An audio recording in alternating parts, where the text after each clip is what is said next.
So this guy, he's basically the king of tigers. Not in some Tiger King reality show kind of way. No, this was the original man who lived, breathed, and slept beside lions, leopards, and tigers.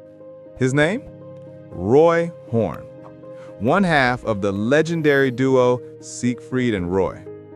But before all the fame, the Vegas lights, and the million-dollar magic acts, Roy was just a lonely kid from post-war Germany. He grew up in a broken home. His father, an alcoholic World War II vet, constantly angry and distant. His mother tried, but Roy always felt like a ghost in his own house. No love, no warmth, no real family. Until one day, when he's about 12, he visits the local zoo. And that's where he meets Chico, a cheetah. Now, for Roy, this wasn't just some animal behind a cage. He felt something, a strange connection, like the cat understood him in a way no one else ever had. He starts visiting every day, sneaking food through the fence, even helping out the zookeepers. Eventually, he manages to get a small job cleaning cages just so he can be close to Chico. And soon enough, Chico becomes more than a friend. He's family.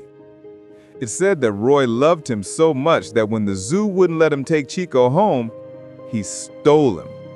Yeah, allegedly, Roy literally smuggled a cheetah out of the zoo. Because in his mind, he wasn't stealing an animal. He was rescuing his only family. That bond, that deep connection to wild cats, it would define the rest of his life. And eventually, it would almost end it. A year later, Roy runs away from home. He's just a teenager, broke and looking for purpose, so he gets a job as a bellhop on a cruise ship. And that's where fate decides to step in. On board that ship, he meets another young man, Siegfried Fischbacher. Siegfried's a magician, charming, confident, and already doing small performances for passengers. He pulls rabbits out of hats, does card tricks, the usual stuff. But Roy, he's not impressed. After watching one of Siegfried's shows, he walks up to him and says something like, "Yeah, that was nice, but imagine if the rabbit was a cheetah." Siegfried laughs it off, like, "Where the hell am I supposed to get a cheetah?" And Roy just smirks. "Follow me." He takes Siegfried back to his cabin, and there, inside, is Chico, the same cheetah from the zoo. Roy had somehow managed to sneak him on board the ship. Siegfried's jaw hits the floor, and right there, the most legendary magic partnership in history begins. The two start performing together for the passengers, a magician and his fearless friend, with a live cheetah as part of the act. And people lose their minds. They've never seen anything like it. By the end of that cruise, Siegfried and Roy are born. They spend the next decade hustling across Europe, tiny nightclubs, variety shows, hotel lobbies. Each year, they add more and more animals, leopards, lions, and of course, tigers. Their signature trick? Disappearing acts. But instead of rabbits, they make 500-pound predators vanish in clouds of smoke. And in the 1970s and 80s, as Las Vegas explodes into a city of spectacle, Siegfried and Roy become the act to see. It's not just magic anymore. It's a fantasy world built around danger, elegance, and power.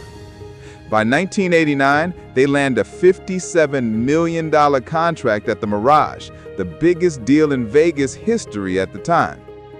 Every night, thousands pack the theater to watch the masters of the impossible. Lions, leopards, white tigers, even an elephant. They make them appear, disappear, and dance under neon lights. It's glamorous, it's dangerous, and it makes Siegfried and Roy icons. Roy especially loves the animals like they're his children. He raises them in his mansion, 50 exotic animals, including 30 tigers. They have air-conditioned rooms, their own swimming pool, and Roy even sleeps beside them. To him, these aren't wild beasts, they're family.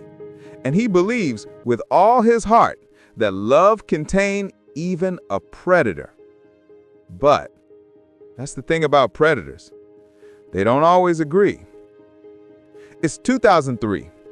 Roy Horn is 59 years old, still selling out shows in Vegas, still performing with tigers and lions, still living the dream he built from nothing. That night, the show goes on as usual. The theater is packed, 1,500 people in the audience.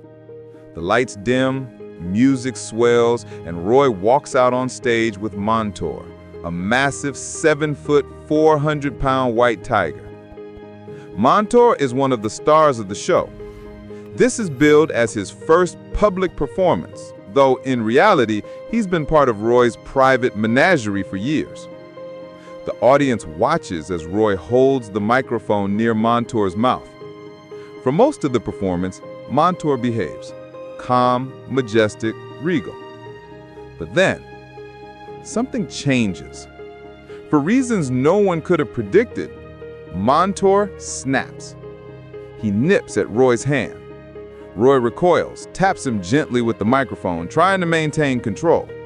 And then, he leaps. In one terrifying moment, Montour sinks his teeth into Roy's neck, severing arteries and slicing his vertebrae. It's over in seconds. The audience is horrified. People scream. Some think it's part of the act. Montour drags Roy off stage, instinctively behaving like a predator with his prey. Stage hands and animal trainers rush in. It takes 4 men to pull Montour off him. Blood covers the stage, chaos erupts. Roy is rushed to the hospital, barely conscious.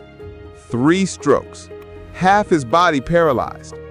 And yet, even in that moment of near death, Roy's first thought isn't for himself. It's for Montour. He looks at the doctors, the trainers, and says, "Montour is a great cat. Make sure no harm comes to him." Because Roy loved his animals more than fame, more than life itself. He knew Montour didn't mean to kill him. He was just a tiger. And Roy couldn't let the world punish the cat for doing what it was born to do. He survives, miraculously. But his career? Over. The Siegfried and Roy Las Vegas show, the grand spectacle, closes forever. For 6 years, Roy undergoes intense rehabilitation, physical therapy, countless surgeries, and endless determination. By 2009, he's finally strong enough to perform one last charity show with Siegfried. Montour is there too, alive and well, thanks to Roy's insistence. The tiger who almost killed him is still family. Roy had faced death and the danger that comes with loving wild predators, and he survived.